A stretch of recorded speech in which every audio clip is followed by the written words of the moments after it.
Our next interview is with a renowned Premier League striker, Kenwyne Jones. He played 82 times for Trinidad and Tobago and had various moves in the Premier League, including a £6 million to Sunderland. So today we're joined by an international superstar at Trinidad and Tobago International, Kenwyne Jones. Welcome, Kenwyne. Thank you for having me. Hello to everyone. Yes, it's really good to speak to you, mate. Let's go back to the early days. In 2002, you had trials for Manchester United and Middlesbrough, and then in 2004, West Ham and Rangers, and it never really quite happened for you. Did you ever think an opportunity in England would happen at some stage, or were you getting a little bit frustrated? Oh well, to be quite honest, I did believe it would happen. In 2002, I was fairly young. Went to Manchester United and Middlesbrough. Middlesbrough did want to get me signed up, but Micky, as you probably would know, it's a bit of trouble to get players from the Caribbean to come over due to unforeseen circumstances. You know, so that happened in 2002, 2003, and in 2004, the last place that I went to was Southampton, and I eventually signed there. So for me, it was just a matter of time before I realized the dream. Of course, as a young kid, I was getting frustrated, been going everywhere, running into these problems of not being able to get free, to get signed. But it was just another step in the journey of myself, and I'm happy in the end it worked out. You were, forgive me if I'm wrong with this, but you were quoted as saying that if you wasn't going to get signed by a club in England, you were going to join the army. Is that right? That would have been a waste of football. Well, it was, but I thought I had a timeline on myself because coming out of school, I had the opportunity to go to some very big universities in America, and I took the chance to go on professional try-ins. And once you do something like that, the scholarship opportunities they go out the window. So in making that decision, I know I was on a timeline, and being a young man, I had a kid at a pretty early age, about 18. So I know I had to do things to make sure that I provided for my newborn. So if I didn't make it then, I was just gonna go straight to work. Wow, brilliant. Well, listen, in 2007, I know, sorry, Ken, when I keep going on about disappointments, but I think 2007, you might have been at Sunderland then, doing really well, or Southampton, and you were linked with Liverpool, Chelsea, and Spurs at the time, and a big transfer didn't happen. How did you cope with that disappointment? Well, I would say that disappointment happened by natural design, really. The only thing stopped me from going to Liverpool the first time, I think it was an injury. I got injured playing against England in a friendly in Trinidad and Tobago after the World Cup, and that basically stopped the deal from happening. So it was a tough time, a tough period, because I had to go through virtually 7 or 8 months of rehab, not being involved, obviously trying to rehab my knee, get stronger, get back fit again to play. And as a professional player, being out all that time is always very hard. You know, that's what we do. And when you're not involved, it plays a bit on the mental side of yourself. So it was really hard, but at the same time, I know I had to get back fit and get back playing to be able to have those opportunities once more. I think everybody, once you're in football, you know that somewhere down the line you're going to have to get used to disappointments, and injuries are part and parcel of it. And trying to explain that to young boys at 14, 15, 16 is very, very difficult for them. But it just makes you mentally stronger, yeah? Yeah. They don't see it because obviously at that age, I think they're invincible for some reason. That you can't get injured, you're going to have the absolute dream of having that career. And it's not only till they personally go through experiences that they get to understand. Sometimes telling someone a story and them actually writing their own story by going through experiences, two totally different things. Yeah, sure, mate. Yeah, I agree with you. So listen, let's talk about something positive. What club did you play your best football at?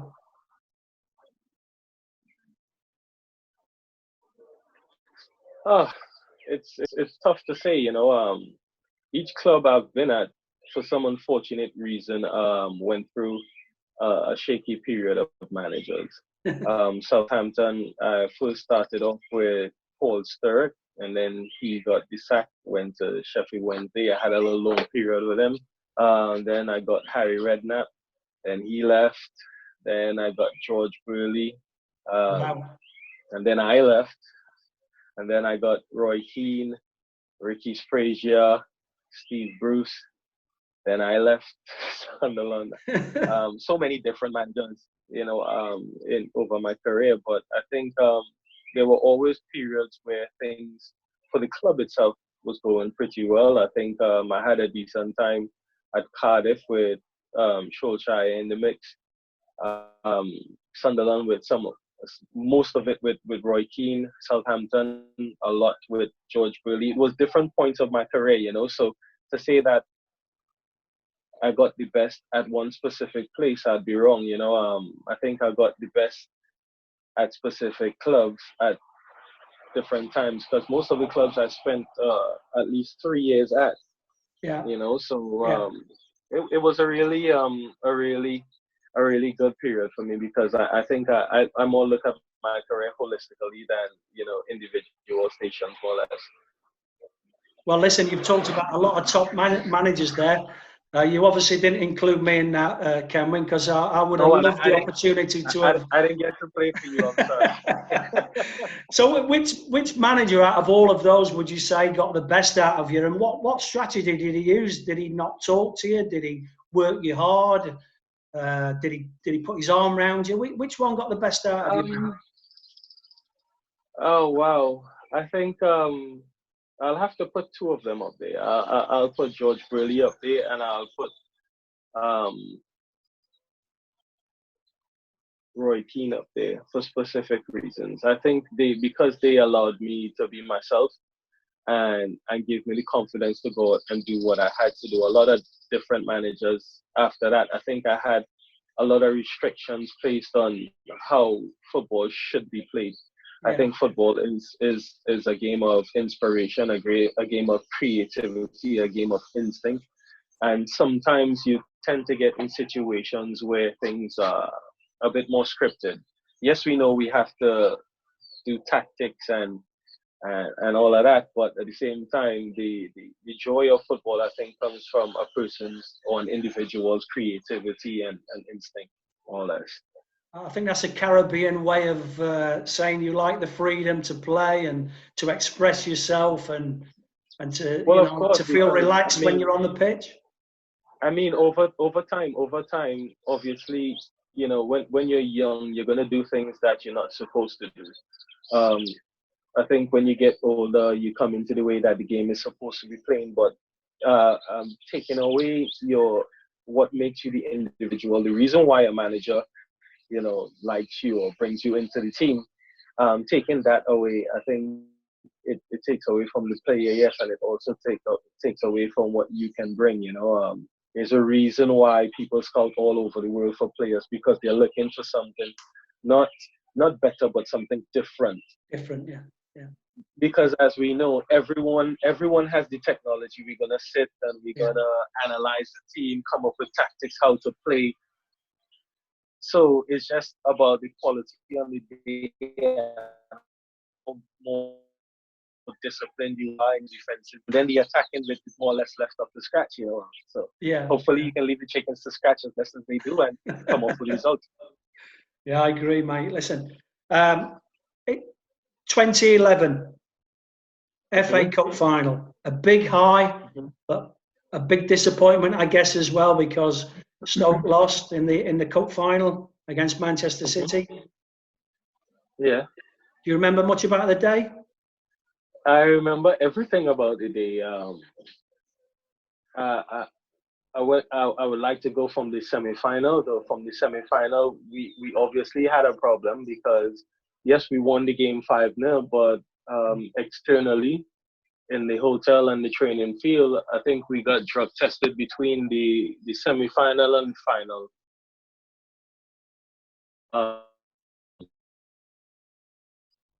Which is something unheard of. I think it was pretty scary to get drug tested 5 times using the both samples. So we got tested, and coming into the final, obviously it's a big occasion, 90,000 plus. Stoke City in the final, something I don't think that they would have seen in this new era of football. And having all the families there, the fans there, the club being proud, obviously, and coming into that game, we felt a little bit defeated because, to be honest, when you get to that point, it's either win or bust.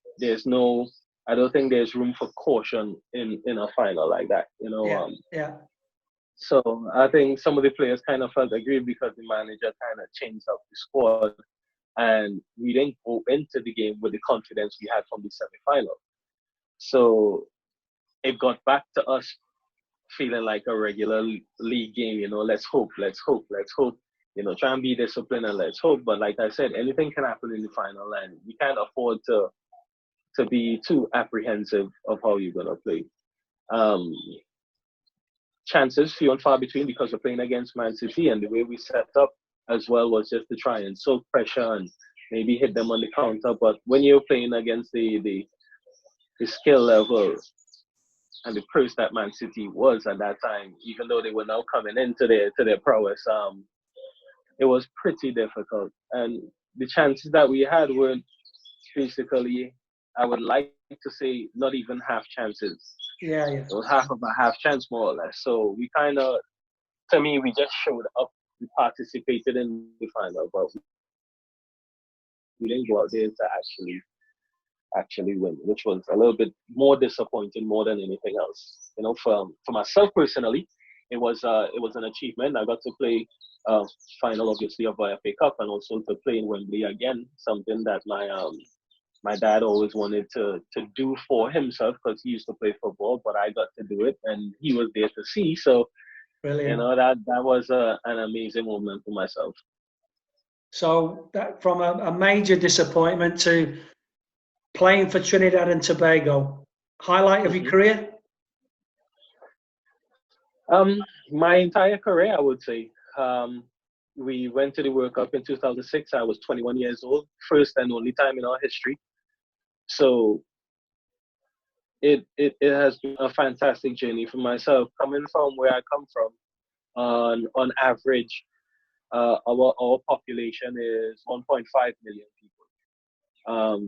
We're obviously maybe 7,000 odd miles away from England and the UK.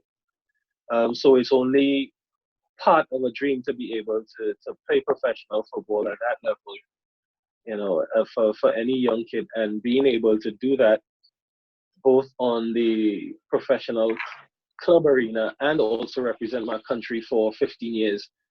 My entire career is a highlight. I can't put one above the other because obviously there are FIFA windows that you do see your country less than you would see your club duty.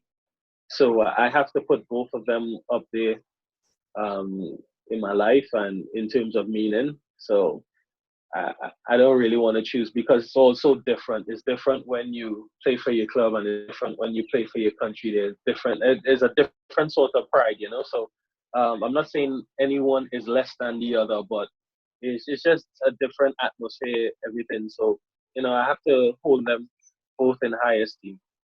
But hey, listen, you played 82 times for your country. You obviously know that, and you was captain as well. So that's got to be a pinnacle, surely. Yeah, it is, and actually, it's not 82; it's 95. Was it really? Well, yeah. Listen, I've took a few games off you there, Kenwyne. That's all right. That's all right. Brilliant.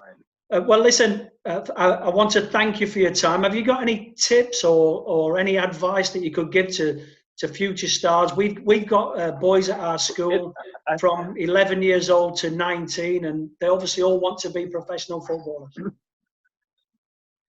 Yeah, well, I know there's no, as past professionals, we try to find the softest way to be able to tell the young kids coming up that they have to work hard and be determined, and also nothing is guaranteed for them, you know, because they all wake up with a dream to be a professional footballer. But one thing I would say is that when you're playing professional sport, I think it is the most truth test you will ever go through to get to that professional level, and even throughout the career. Back in Trinidad, we say whichever sport you're playing, the sport does not lie. So if you're gonna give it 50%, it's going to give you back 50%. If you're going to give it 75%, it will give you back 75%. So you're going to have to give you all and then some in order to get some sort of decent return out of this sport. There is no easy road to do it. There are no friends of friends. There are no aunties, no grandmothers that can take you through the process or even get you to the door. You have to basically have that determination, have that willpower, and get up and work hard every single day in order to achieve the dream, and work even harder to maintain the dream. Well, Kenwyne, listen, mate, wise words indeed. I didn't expect anything less from a 95 cap Trinidad and Tobago international. You stay safe, my friend, and for everybody here at Brookhouse College, thank you. Thank you very much, and hopefully when things settle down, I'll be able to visit. Please come and visit. This has yes. been a terrible situation for us all in the world at the moment, but as we go through it together, hopefully everyone can be safe and come out better for it in the end. Okay, thanks, Kenwyne. Be safe, mate. Thank you very much. Bye-bye. Appreciate it. Bye. Thank you. Brilliant.